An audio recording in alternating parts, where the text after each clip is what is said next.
నమస్తే, welcome to our channel. నేను సిరి. మీ ఇంట్లో ఇవి ఉన్నాయా? ఇప్పుడే తీసేయండి, లేదంటే అష్ట దరిద్రం తలుపులు తడుతుంది.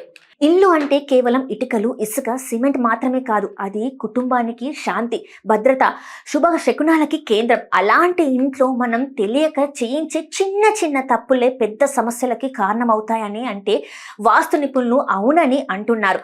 ముఖ్యంగా ఇంట్లో పగిలిన, విరిగిన లేదా పనికిరాని వస్తువులను అలాగే ఉంచడం వల్ల ప్రతికూల శక్తి వేగంగా పెరుగుతుందని వారు స్పష్టంగా చెప్తున్నారు. చాలా మంది ఇది చిన్న పగుళ్ళు మాత్రమే, ఇది ఇంకా పనిచేస్తుంది అంటూ విరిగిన అద్దాలు, పాడైన గాజు వస్తువులు, చిప్పలు పడిన ఫోటో ఫ్రేమ్లు, పని చేయని గడియారాలను ఇళ్లలోనే ఉంచుతుంటారు. కానీ వాస్తు ప్రకారం ఇవి ఇంట్లో క్రమంగా మానసిక ఒత్తిడిని, అనవసర కలహాలను, ఆర్థిక అడ్డంకులను తెచ్చిపెడతాయని నమ్మకం. ముఖ్యంగా దేవత విగ్రహం లేదా పూజ ఫోటో విరిగితే దాన్ని ఇంట్లో ఉంచడం అశుభమని వాస్తు శాస్త్రం చెప్తుంది. అలాంటి విగ్రహాలను గౌరవంగా నదిలో లేదా చెరువులో నిమజ్జనం చేయడం లేదా పవిత్రమైన చెట్టు కింద ఉంచడం శుభకరమని భావిస్తారు. ఇలాంటి వేళ ఎలా తొలగించాలనే సందేహంతో చాలా మంది ఆలస్యం చేస్తారు. కానీ ఆ ఆలస్యం చేయడం ప్రతికూల శక్తిని ఇంట్లో నిలిపివేసే ప్రమాదం పెంచుతుందని నిపుణులు హెచ్చరిస్తున్నారు. ఇక అద్దాలు, కిటికీ గాజులు, షోకేస్ గాజులు విరిగిన స్థితిలో ఉంటే వాటి ప్రభావం ఇంకాస్త తీవ్రంగా ఉంటుందట. వాస్తు ప్రకారం గాజు శుక్రగ్రహానికి ప్రతీక. శుక్రుడి అసమాన్యత వల్ల సంబంధాల్లో అనుమానాలు, కుటుంబంలో విభేదాలు, ఆర్థికంగా నష్టాలు వచ్చే అవకాశాలు పెరుగుతాయని చెప్తారు.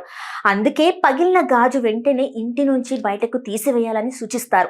ఇంకా ఇంట్లో పనిచేయని ఎలక్ట్రానిక్ వస్తువులు, పాడైన ఫర్నిచర్, చక్రాలు గల వస్తువులు సరిగ్గా తిరగని స్థితిలో ఉంటే కూడా అవి జీవిత గమనాన్ని అడ్డుకుంటాయని వాస్తు నమ్మకం. ముఖ్యంగా ఆగిపోయిన గడియారం ఇంట్లో ఉంటే కాలచక్రం నిలిచిపోతుందన్న భావన కూడా ఉంది. ఇది ఉద్యోగాలలో స్ట్రగుల్స్, వ్యాపారాలలో నష్టాలు, జీవితంలో అనిశ్చితికి సంకేతమని కొందరు నమ్ముతారు.